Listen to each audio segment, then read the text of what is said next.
The fires are lit. Trixie is split this week on the Hapless Heroes.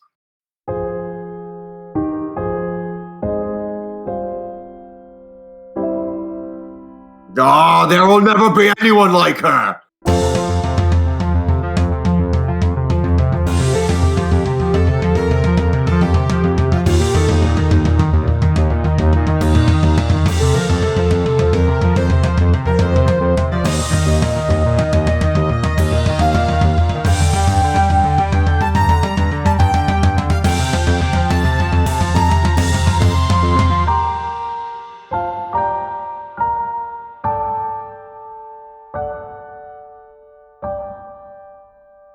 Hello and welcome to the Hapless Heroes podcast. My name is Dave and I will be your host and dungeon master for this evening. We will, of course, start this evening the same way I start all of them because I don't need to be creative in this part of the podcast. To my right, we have Francesco as the fabulous Felix Fizzlebottom. My only plan, take none of the blame for suggesting that Hoblet use Trixie. To his right, we have John as Lord Jarrell the Light. I'm glad I didn't use the Sword of Justice on that thing. To his right, we have Nicole as Boris the Butcher. I'm still a dwarf. Joris. Joris the Jutcher. Oh my god, that's awful. That makes me uncomfortable to hear. I don't like that jutcher word. Whatever. Yeah. You don't want to get judged. Jutcher. Yeah, Nobody it likes doesn't it. actually sound. It isn't actually anything, but it sounds like something I shouldn't be able to say in public. The Jutcher, the Jaker, and the Jandaljick Jaker. No, don't like No, that. yeah. It's getting worse. Nope, it feels icky. Don't try to judge it up, Zach. The Jandaljick Jaker. No, The Jandaljick no, Jaker. he doesn't like that. Why? What is wrong with it? Because Anyway. my brain I'm is just sick. glad the I'm a juicer's not part of sick this. person. To her right, we have Zach as Pregnart. I'm hungry. To his right, we have Phil as Hedrick, the Entertainer. Me too, little buddy. To his right, we have Mike as Lord and Captain Quinn Southwind. Always at my service. And to his right, we have James as Hoblet the Smasher.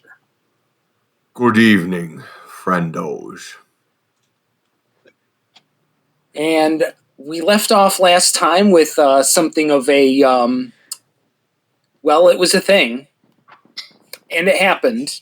It was a very significant thing. Why don't you care to just refill the audience or remind the audience what a horrible thing just happened that I totally did not suggest for Hoblet to do before he did it.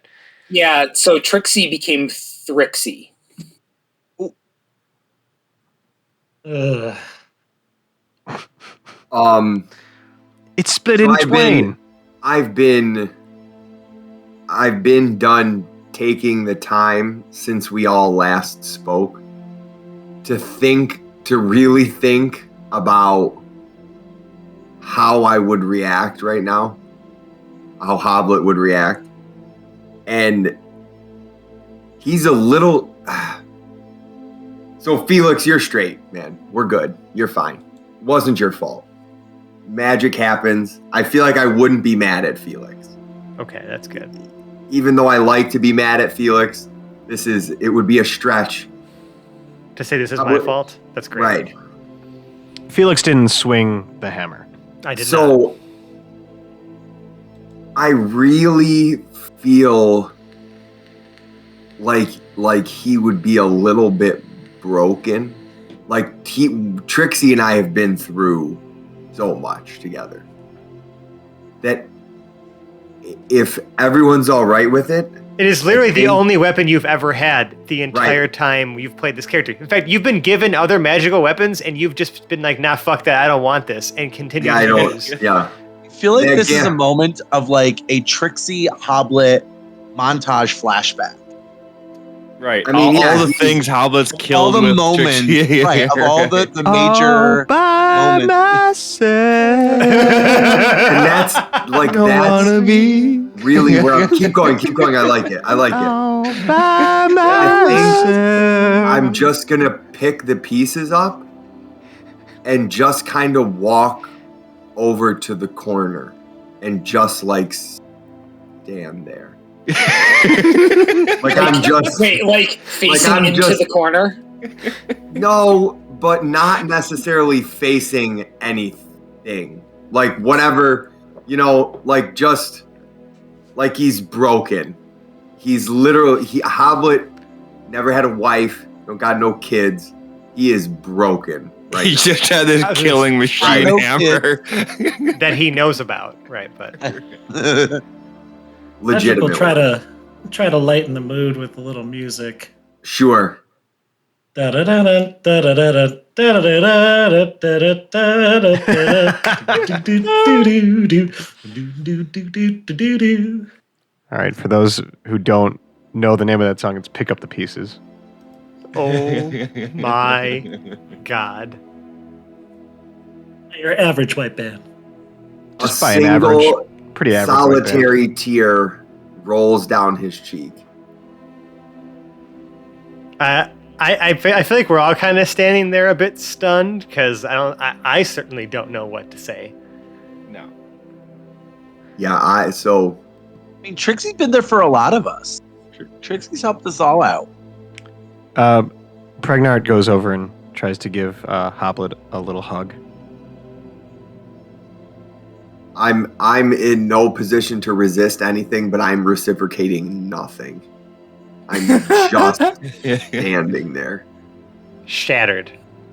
Mhm. Okay, so that's going off in the corner of the room, right? Yeah. Yes, and Pregnart is hugging Okay. me apparently. Yeah. Gerald kind of walks up to the big altar, like, pokes at one of the two pieces that's just sort of like, rocking there, like, like wobbling on its side. Ooh. And he kind of walks back into the middle of the room. So who's in the middle of the room? I mean, I was right by Hoblet when that happened, so Yeah, so you're still by the forge itself? yes. With that, like, still like molten ingot is atop the magic anvil, essentially undisturbed. The one that cracked Trixie. So, he leans in towards you, Felix. So, whatever you guys are done here, and whatever he's done having the sads over there on the corner, let us know. We'll go down to maintenance and patch it up. Oh, you can do that. Aye. You gotta do, somewhere you gotta go to, like, maintain and sustain all this stuff. Of course you can fix stuff down there. Wait, that's exactly what I've been looking for this whole time, in fact. You've been looking for what? Where this place is maintained and sustained. Oh. Well, yeah. You got a maintenance shop. What do you think maintains and sustains any big building? Apparently the maintenance shop. How could I be so Aye. stupid? You see, Hoblet, it's not so bad. I mean, shoot, you might even have a chance to make Trixie. Just let him sulk for a second. Just let him sulk for a Yeah. second. Let him think it's actually still a problem. It's kind of fun. If the group leaves, I'll go. But I'm still until she's whole again. Like sure, but she's special to me, so I don't think anyone can fix her. Like You better make sure you picked up every piece. every piece. I looked 16 times. Felix, this is no time to be selfish, okay? Our friend's heart is broken. You're right, Hedrick. You're right. Now, Hoblet, this could be a chance to make Trixie even better than she was, man. You're in the best place to make that happen right now. She was perfect. She was perfect. My She girl. will be. Now she he's will on the be- stage Why of would anger. anybody wanna- Something Of like course that, he is. Somebody get this man. Anita back. dastardly. Yeah, Dave, you're definitely certainly not setting this up for that. I was gonna When are say you gonna Trixie was start already bargaining? pretty special. James, you got to start bargaining next. Right. He was Yeah. first in denial, then he went into isolation. He's already went through anger. Yeah, we've got a 60-minute episode to get through your 5 stages, so just pace it out accordingly. We can just get Dabbed her up. back to 80%, maybe. We can have a hell of a if we follow these beats, we could probably have a hell of a narrative arc here. You know what? I'm okay. I'm okay with this. No, we're not jumping to acceptance this early. Come on. What was I just saying? I'm just kidding. I just wanted you to have little sound bites for all of them. So. What's the second D? Depression? Yeah, I think so. Yeah, John should know this. Well, did we skip denial? No, denial's the first one. Yeah. And denial's first, depression I second. flew through denial. Anger third. No, anger's second. It's dabda. Oh, okay. Denial, anger, bargaining, depression, acceptance. I do it a lot, That's my schedule for the day. It's my to-do list for every day. I thought it was Dabda. demonstrate value, and I was thinking of the dentist system. Oh, God. If I can get them depressed, I'll have done my job. Engage emotionally. Neglect. Completely. Directly separate entirely, and so we're back in the room here. So whatever you guys are doing, We're walking, I guess. We're going to the heart of the center of the repair We're going to place. maintenance. Yeah, we're going Still to bargaining, I maintenance. think. yeah, we're bargaining our way to maintenance. Mm-hmm. Oh my God. What would I even fight with right now? You still have that magic mace I gave you at I don't episode care. 13. I don't I think know he I've ever never swung it once. Oh, I did one time. I forget what we had. Yeah, no, I'd have to go exactly back. once. The Why don't you gambler's grab- mace. Grab one of these battle axes on the way out of here, man. You can Oh, smash there something will with never that. be anyone like her. Well, I know that, but shit, here, just hold it. Just hold it. Never. Jarrell takes it from you, and he'll just carry it for him if he needs a weapon. He literally has more weapons on his person. He just Right. refuses to. By the way, whatever audience member in our Discord was asking whatever happened to that gambler's mace, there's your answer. Like, it's always been there. He Right. just refuses to use anything besides. I crack crab There shells. are only Trixie. two classes of weapons, Trixie and not Trixie. Right. And he doesn't have proficiency in not Trixie. What's the point? When you have something so beautiful, what's the point? I know, that thing was already enchanted to be so light that you can wield it in one hand. I mean, what are you going to Right. do? Wield it in one hand. My other hand free to do other hand things. Well, I mean, it's in You were both hands using- now. Ritualized, Mithril? probably. You were using mithril and trying to smith steel with mithril? It was silver in Mithril, actually. Okay. Silver and better silver. Silver and better silver, essentially, yeah. And now she is no more. The dwarf, now known as Joris, approaches Hoblet with a bag of wine that has again seemingly appeared from nowhere. Ah, Says, finally, Brother, fight with this. someone who gets me. It's like you've known me. Thank you, friendo. I appreciate this more than you could know. You're welcome. He just starts slugging away. Not down the whole thing. I'm assuming it's a nice sized bag. I'm slugging and walking. This is Depressed. one of Clangadin's bags of wine. After a couple sips, Hoblet turns around and they make eye contact, and he kind of I'm mad, depressed, and feeling fucking loopy, Nope, we moved on to depression now. Yeah. Okay. So good. I just make eye contact and how you playing this, friendo? That's basically what I'm saying to you with my eyes. I can take 2 sips in, I knew what it was. But I don't say anything out loud. I just look at Boris and I'm like, Joris Hey, looks around to make before- sure that nobody else is paying attention and then pulls down the beard, which is clearly adhered with bubble gum, and then sticks it back on quick. Hoblet smiles and just keeps walking. Gross. I was gonna have you make an intuition check, like with like the barest of thresholds to cross, but yeah, that works. Nope, I'm just gonna keep walking. I got too much on my mind to deal with Boris right now and her multiple personalities. Joris. No, but now I know that it's Boris. Yeah, we know what Joris does. We just can't say it out loud. Right. So yes, up this 500 feet of stairs to the Great Hallway. And Joris and Jim, with 2 M's, lead you to the furthest northeast door. Mhm. This one is not quite like the last ones you've came out and went in, where the others were like this really sturdy oak with iron bands. This is... Well, it might have been a sturdy oak door at one point, but it's since been patched with what appears to be some kind of plywood. Like, it's just a little askew. It doesn't quite sit in the hinges just right.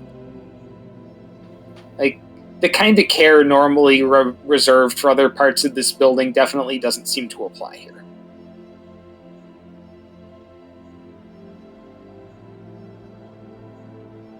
Felix, are you sure this is the place? Don't ask me. We're the ones being. I asked to be sent to taken to maintenance. If this is where maintenance is, then it is the place. It just seems particularly undwarven, but okay. We'll see. Hey, Gerald grabs the handle of the door, and he's got to shake it a few times before he's able to wrench it open, and it kind of pops open, flies open, bangs against the wall, bang, the whole thing kind of shakes and rattles on its hinges. Hey, down here, mind the lights. And he leads the way down this hallway. It's kind of dimly lit by flickering torches. Kind of go out every now and again. They'll be out for like 10 seconds and then kick back on with a splutter. Seems like this maintenance area could use some maintenance itself. Are you saying that out loud? Yes. Aye. Except, we haven't really been able to do much maintenance since they put us on guard duty. Oh, makes sense. I mean, I'm not judging or saying. I just commenting, just on my surroundings. Kind of muttering to himself now. It's all about maintaining everybody else's shop. Time to actually take care of ours. Oh no. He stumps his way down what appears to be an equally long but much narrower and shabbier flight of stairs. This one, instead of going straight, goes down maybe 125 feet, hits a landing, turns around, goes the other way, down another 125 feet, turns around, goes down yet again. And it kind of ends at this long hallway. When I say long, it's, 10 feet wide, 10 feet high, probably about 125 feet long. And there are stacks of crates every 10, 15 feet that you have to navigate your way around to get down this hallway. It leads you down. You can notice some of the crates are broken open, have some ingots in them. Some of them have some axe handles. One of them is full of buckets. Just regular metal buckets. Box of pails. Yep. Okay. Any workbenches and other things in here? Once you get down to the end, he opens a door that, this one, to his credit, actually works. It's plain utilitarian, looks like a solid wood door. Opens it and leads you into a room, probably about 50 by 50. The first thing that hits you is the smell of dirty grease. Felix, you're reminded instantly of the vision. Okay, the vision. The rest of you, yeah, it's kind of funky down here. Okay. This is the right place. Yeah, it's a little it's almost a little humid. The air's like moist. It's not good. I hate that word. Piles of shit everywhere. There are boxes, some crates, a whole pile of broken swords. Quinn pulls out his cologne and just squirts a little bit into the air. Quinn, if you pull out that bottle of cologne one more fucking time while we're here, I swear to God I'm smashing it on the ground. I don't care how expensive it was. You just don't appreciate good sense. I don't care about that right See what now. I did there? See what I did there? I hate Good it. sense. You must be very pleased with yourself, Quinn. Always. Always, please. Yeah, you really like to With pleasure myself. yourself. Mm-hmm. I do. I do. It is true.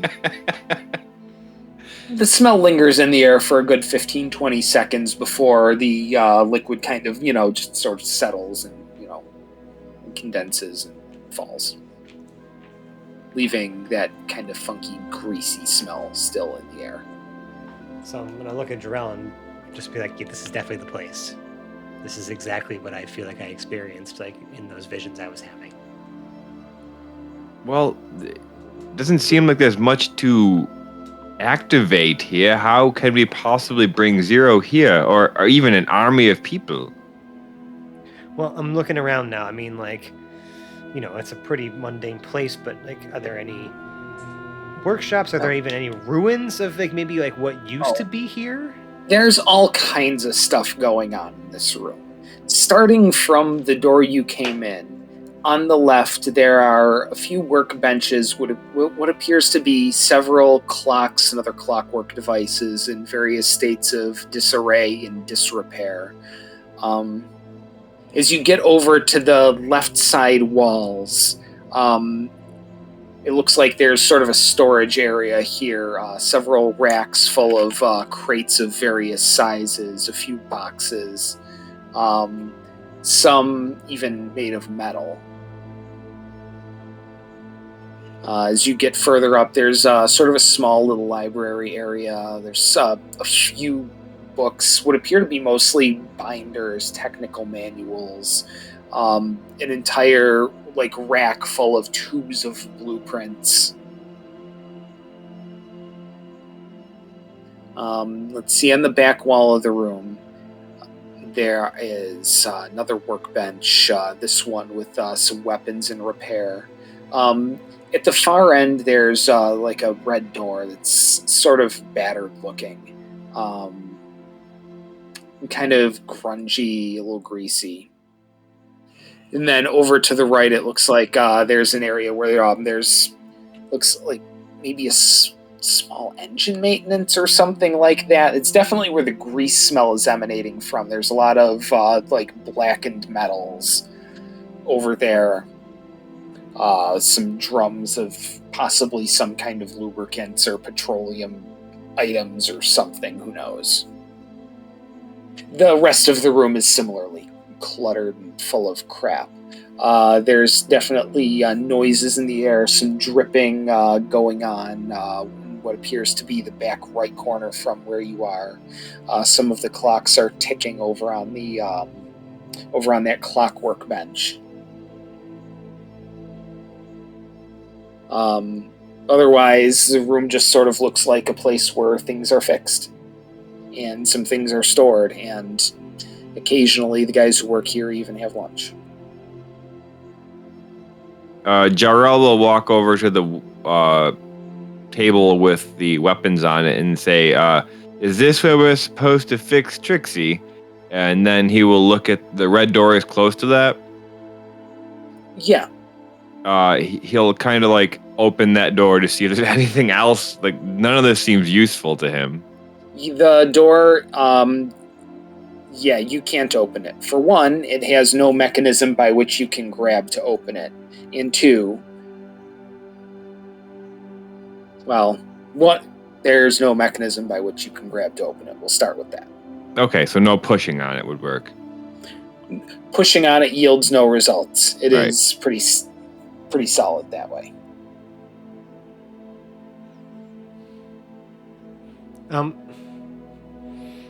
While he's investigating that, I'd like to walk over to the table with clocks on it. Okay. Are they all ticking away, or are there a bunch that are still like waiting? Oh no, most of them are in disrepair and parts. There's only 1 or 2 that are ticking, and you'd have to probably look through the piles and stacks of them to find which ones are. What are the rest of the dwarves doing? It seems Gerald and Jim are reading some literature over on a table towards the middle of the room. The others are similarly just sort of milling around. Okay.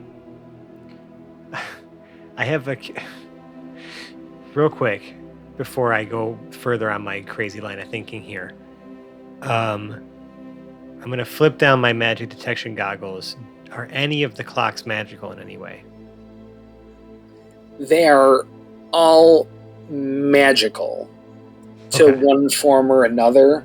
It looks like some enchantments on some of the springs to keep them eternally wound, that sort of thing. Nothing like seriously magical, but lots of mundane magic involved. That's fine. They are magical. There's like minor magical properties to these clocks. Felix is going to be sitting there just wishing that, like wondering and wishing out loud that Boris was here, because he has a minor plan and needs some assistance for some raw materials that Boris has in her possession, of which I am curious to see how they interact with said clocks that are magical. It's a pity that Boris isn't here. It really is a pity. Yes, After a brief pause, if Boris doesn't say anything, Hoblet's just gonna be like, "Forget that! I need to fix Trixie. Yeah, well, I was just trying to... Never mind. I need to..." This was Jara, my plan was to tangentially use this as a potential fix for Trixie, but it's okay. It's okay. We'll figure out another way, buddy. Don't worry. Jarrell will clear off the weapon foraging table. Yep, it's pretty easy to find places to put most of the stuff. And Gerald stumps over from the table after folding up the technical document and walking over there. All right, so we're looking to fix this hammer of yours, huh? Of course. Put it up here, come on. With the perhaps more care than he's ever handled anything in his life, he lays the pieces out on the anvil in front of the guy. And then he quickly turns his back away, I guess, but he's like peeking over his shoulder.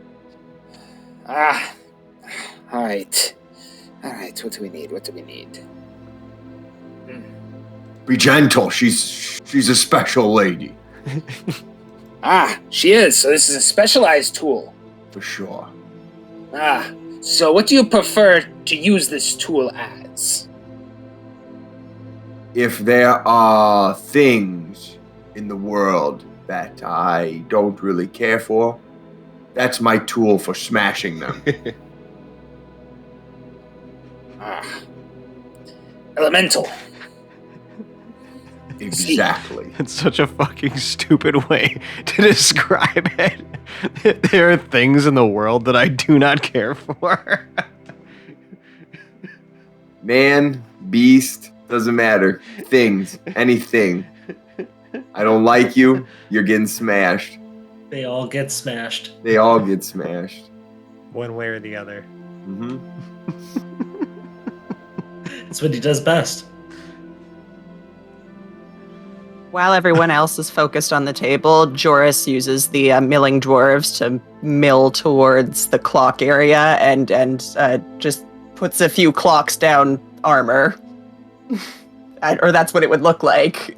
What is Joris shoving clocks down someone else's armor? No, her own armor, and sticking them into one of her pockets in her regular armor, which is under her dwarf armor. Okay, Joris is in possession of 6 broken dwarven clocks. They're all broken in different ways. when we'll find out if we ever actually get to those.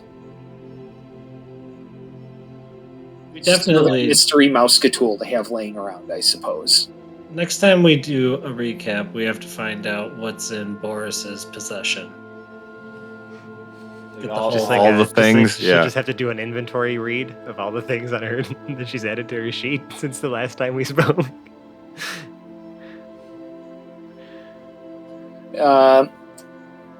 Gerald turns to you, Hoblet.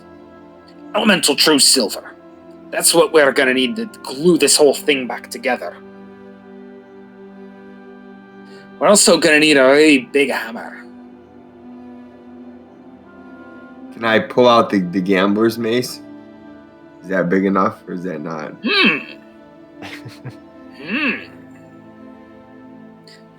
Tell me about this hammer. To be honest, most of the time I forget I even have the fucking.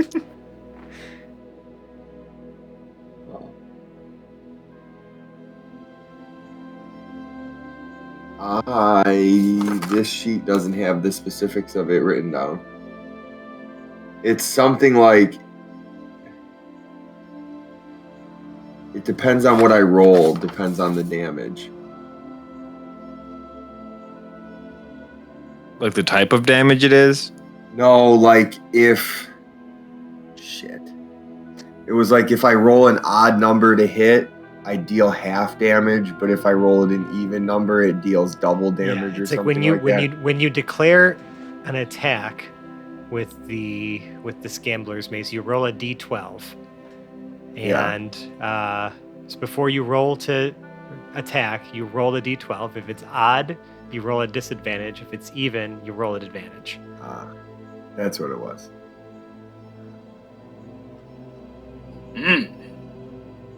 That's interesting.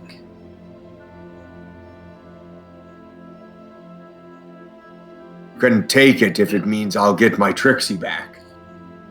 I was wondering if you wanted to add it to your Trixie. Do whatever you feel is necessary. Yes, here, take it. So do you trust me?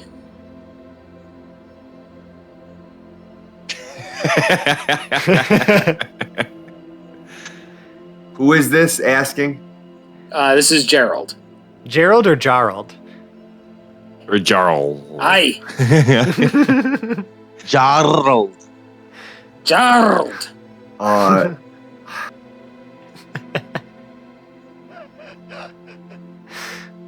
Hoblet's gonna come over to him and kind of grab him by the shoulders and just kind of say, "Do you trust your own skills?" Aye. This is my workbench.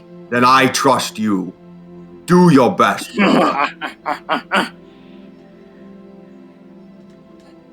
If someone could grab me something to drink in the meantime. Hey, You might not want to look at this part. Boris, what's your name? What's your name? Joris. Joris. Joris. Can I get another one of those bags of ale? Of course. So I'll take some of the Clangeddon wine over to Jarald. Oh, I thank you. Gerald takes a big swig and shudders. Ugh. His eyes roll back into his head momentarily and then snap back into sharp focus. Aye, that's the stuff. You did say we were drunks, and you weren't wrong. I definitely hope not. Aye! Sets the bag down gingerly to the side. Ye might not want to look at this part. He takes the two halves of Trixie and sets them down on the workbench. He takes the gambler's mace and sets that down on the workbench. He steps away for a second and grabs the really large hammer. Comically large? It is, yes. It is a comedy mallet. Like that, like almost like a pony keg on a stick that he's got in his hand. But like metal.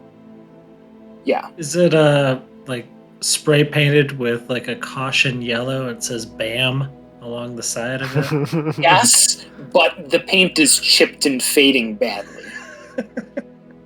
This has been well used. You got that elemental true silver, right? Yes. Good. Hand it to me. He grabs it in his left hand. With his right hand holds the comically large mallet, smashes it down onto the pieces of Trixie and the gambler's mace. They both shatter. He lowers it down and smashes it on them again, and they shatter even to smaller pieces, maybe almost 1 inch to 2 inches across. Now this is where it gets good. He pours the elemental true silver onto it and starts pushing it together with his hands. You can see his palms glowing like almost phosphorescent white as he does this. You can see the like any liquid that may have been on it, like sizzling and boiling at his touch. Pushing in like on both sides. Another hiss as he pushes in at the edges, and you can see the individual pieces stay kind of in the shape they were. And they sort of form together in what's almost like the best shape for them, with the elemental true silver in between them.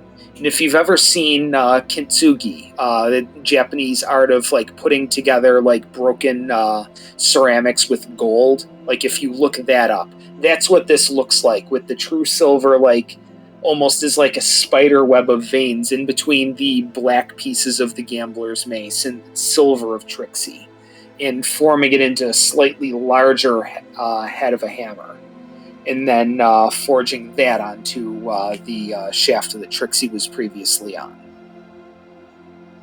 After about 20 minutes of just pushing and polishing it with his hands, it's whole once again. It's probably a good 15% bigger than Trixie was, like at the head. And he hands it back to you. Aye, take good care of her. I like to say I always do, but thanks, friendo. You're welcome. You'll have to spend an evening attuning to new Trixie to find out what she's all about, but you've got some things in store for you there. Okay, that's you. Yeah, Super Trixie. Cross the gambler's mace out. Yep. Spoiler alert, it will now be something you can invoke, where if once a day, if you call out a command word, you can invoke the text of Gambler's Mace on top of Trixie's damage. Sounds like a plan, Stan. So call it out. You say you want to do it once a day, advantage or disadvantage.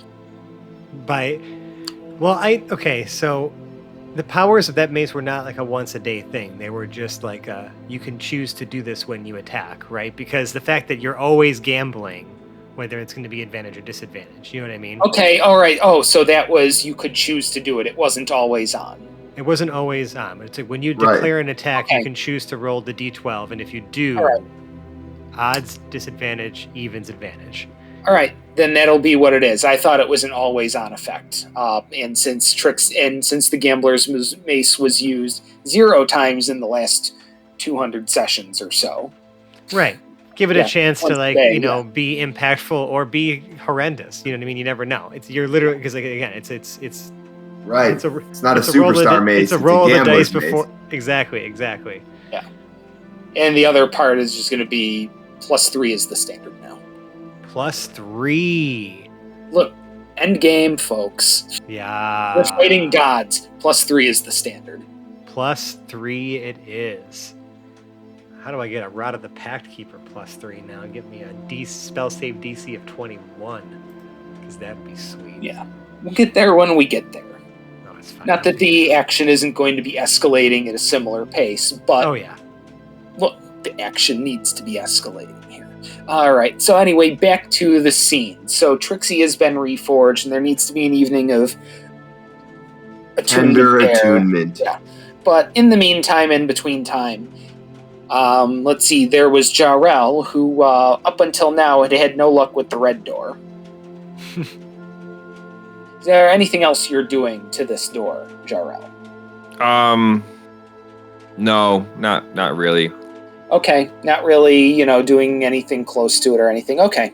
Well, I mean, I would be near it still, kind of watching Trixie get reformed, but I couldn't figure out a way to open it, so.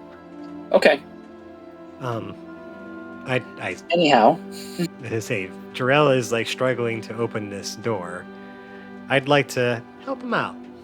Oh, well, I figured Felix was still busy over by the clocks, but yeah. I was. Well, I mean, I was there, lamenting the fact that, Boris isn't here, and I kind of I need her for that. Okay. All right, we can get to that. So we're going to say that Felix is in transit over to Jarrell at the moment. That's fine. I want to visit what Pregnard is doing because we haven't really looked in on him. That's lately. true. He's been milling. Is there anything Pregnard should be doing? Because I feel like he's just watching everything go down. I don't know. Does Pregnard find any interest in what is here? Pregnard can be doing whatever the fuck you want Pregnard to be doing.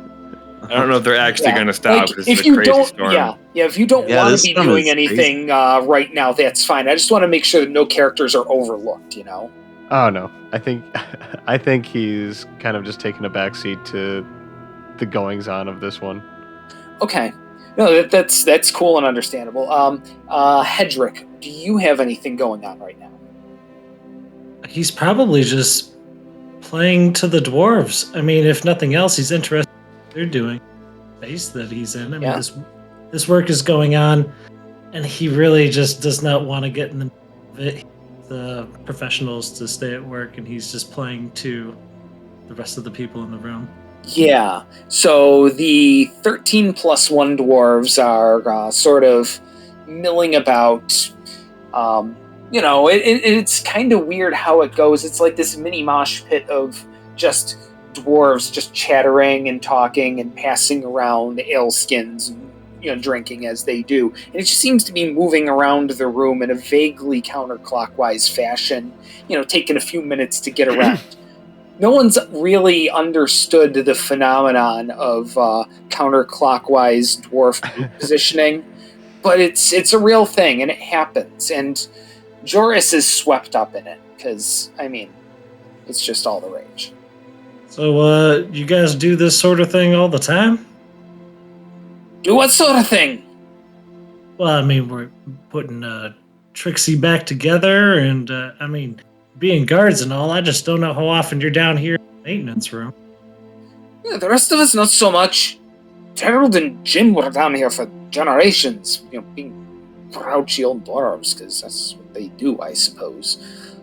The rest of us, though, we're all over the place. I came from food service.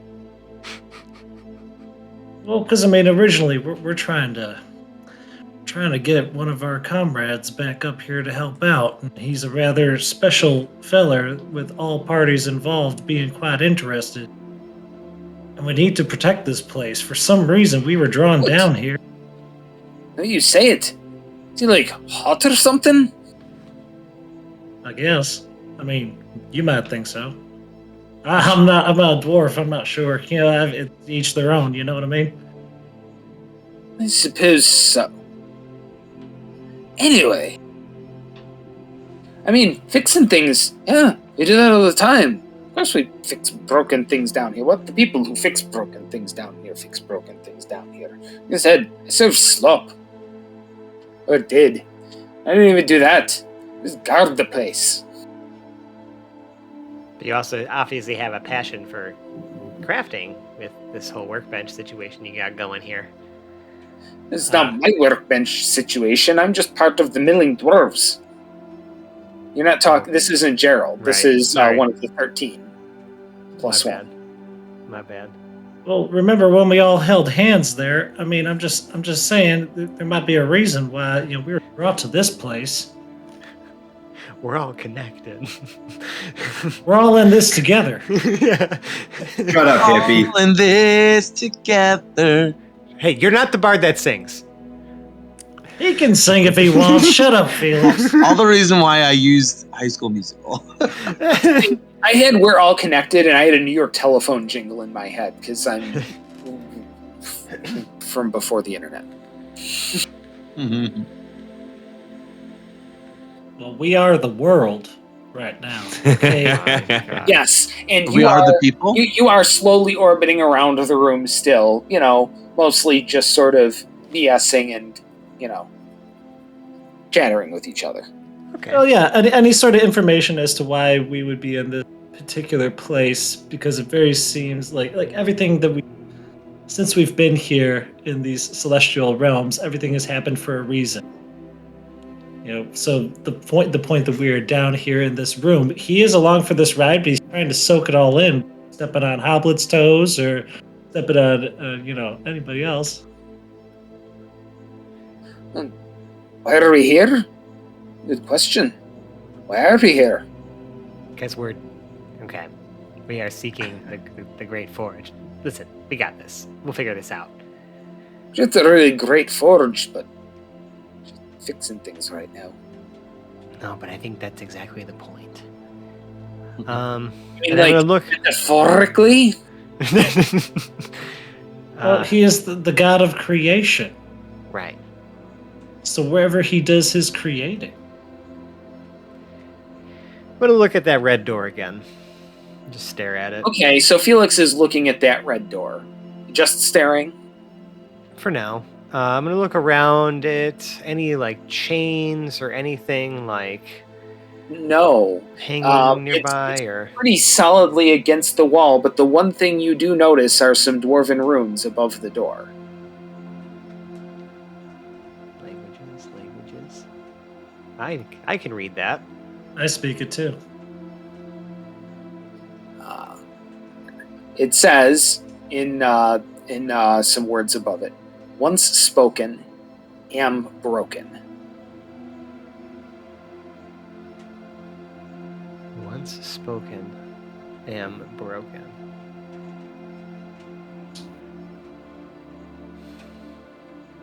I'm just gonna look at the door. I'm gonna walk up to it and just say, secret. Nothing happens. Once spoken, am broken. I think I got it, but I don't know that Hoblet's smart enough to get it. If you got it, you got it. He walks up to the door, and in his best Hoblet whisper goes, "Silence." But nothing happens. The room just responds with the usual tickings and drippings and other sounds happening throughout the room. Once spoken, am broken.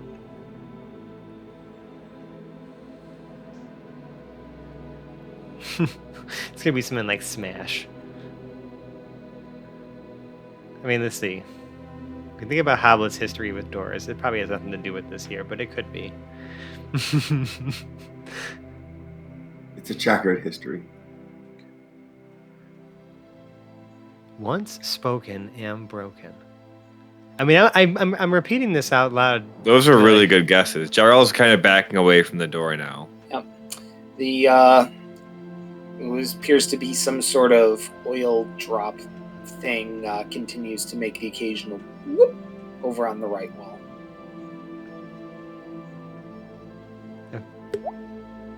Yes, exactly like that. Just like on cue, first try, not even like... Some of the clocks in the back left tick away. How does this say am broken? I think that might... I'm broken. Is there a particular sense to these words, or am I translating? I think you're thinking too much about it now.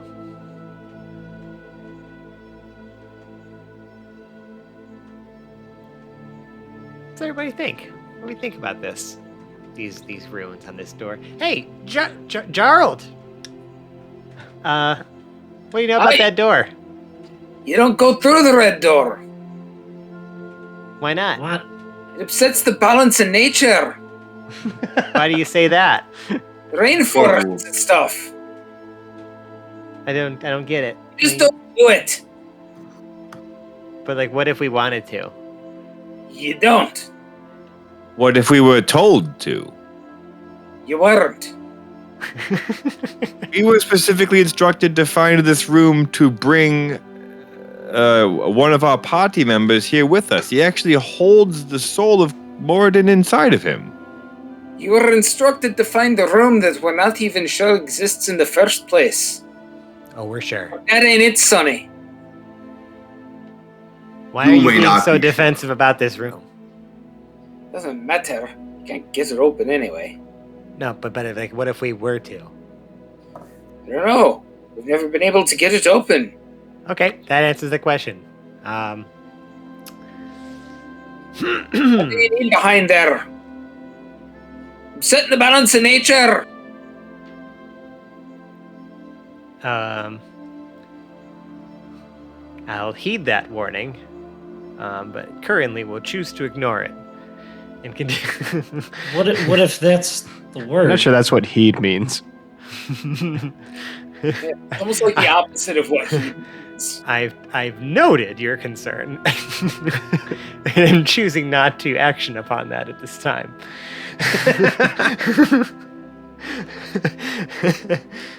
Hedrick will try to walk up to the door and, while he's saying don't open it, just say, balance. Well, Once spoken, am broken. Tick, tick, tick, tick, tick, tick. Secret and silence are really good guesses. Trying to think of something along those lines. I'm I'm also curious if there's something wrong with the translation because of the way that am is. I know how to read Dwarvish, Darrell. I read it the same way. I'm just not sure why it's written that. Just dripping and clocks ticking and. Yeah, time, seconds. Where? Shit.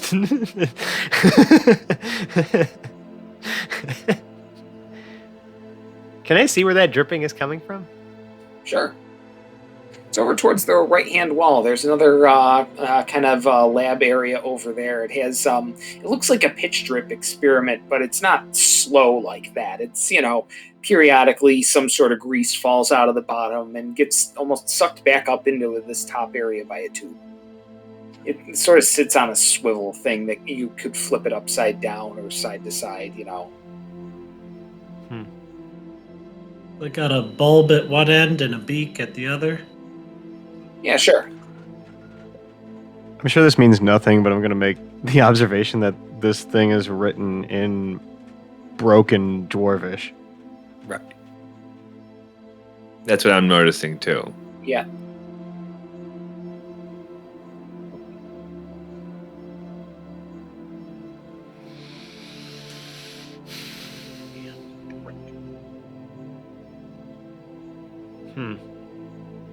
I'm genuinely puzzled.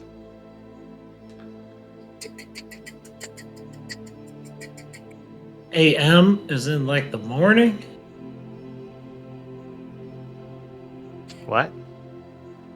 Like AM versus PM. There seems to be too Anti-meridian. much space between the first and second phrases. Too much space between the first and second phrases? Just too much space up there. It's like the kerning is off. I'm gonna look around here and just see if there's any other like any other rune stones just kind of like lying around. Like, yeah, are we missing a part of the phrase? Jarrell will help Felix look. Whoop.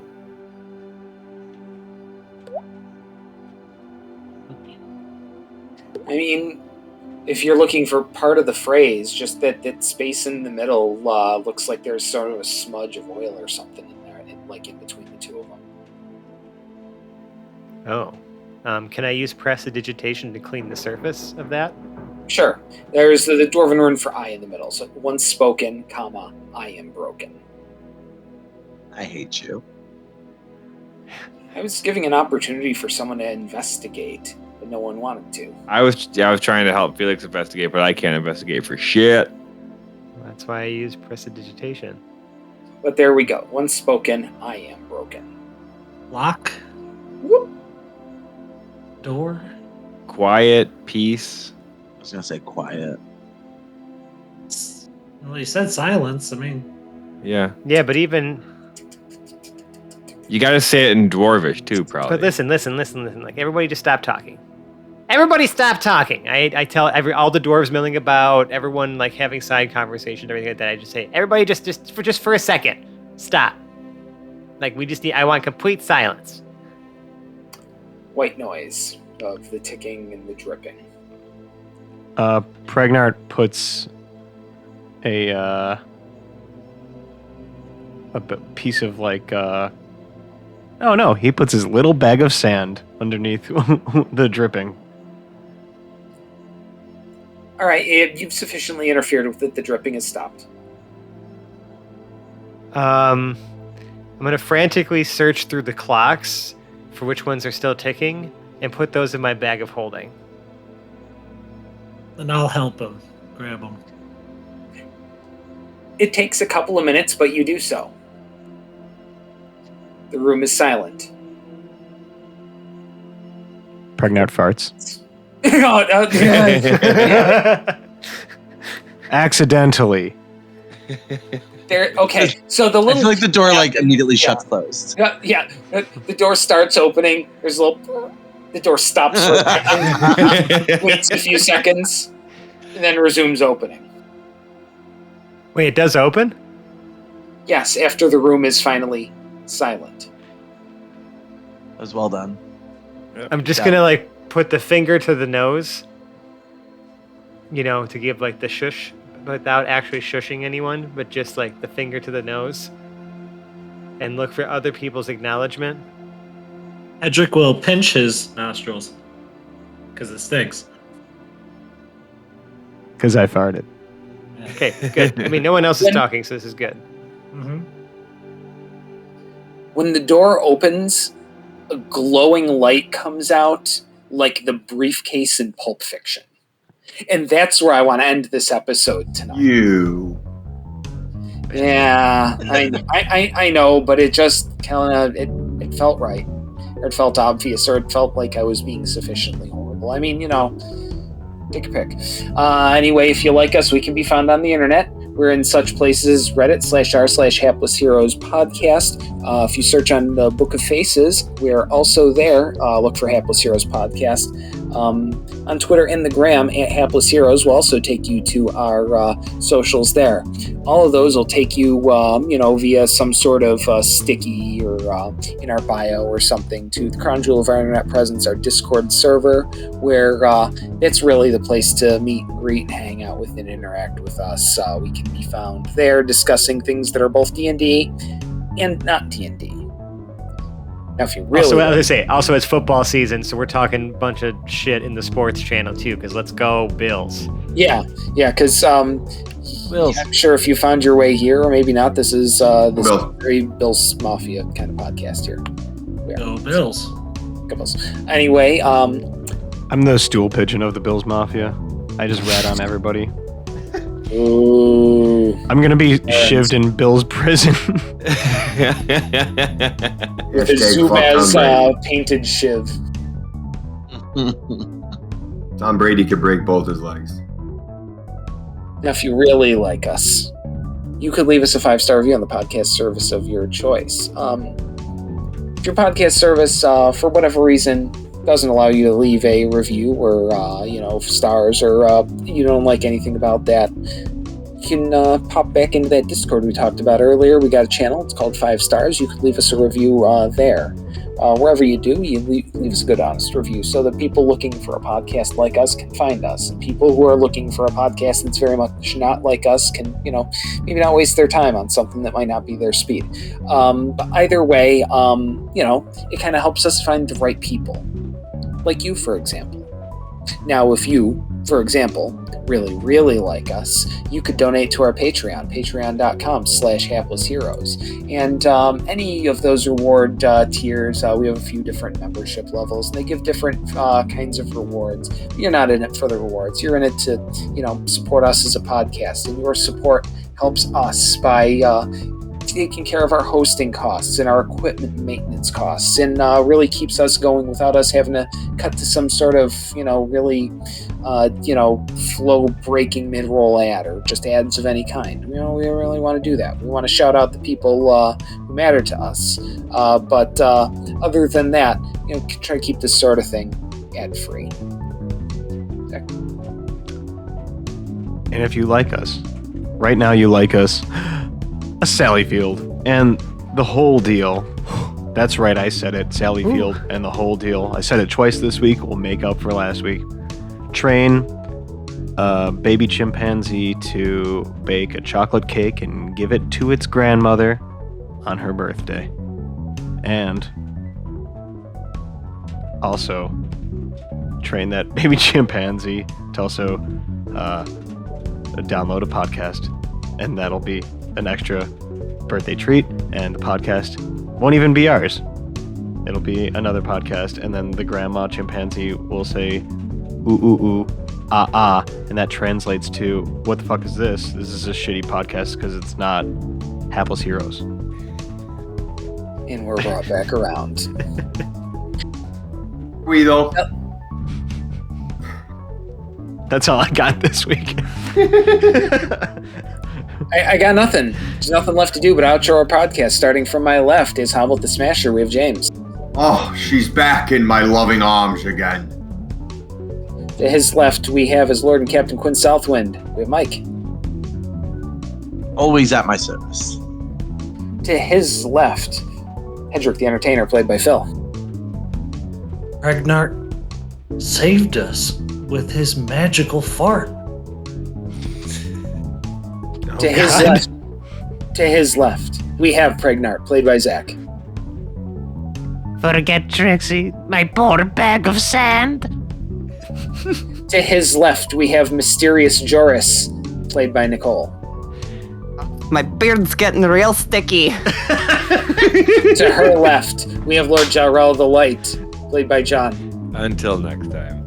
And to his left, we have the fabulous Felix Fizzlebottom, played by Francesco. We had a plan.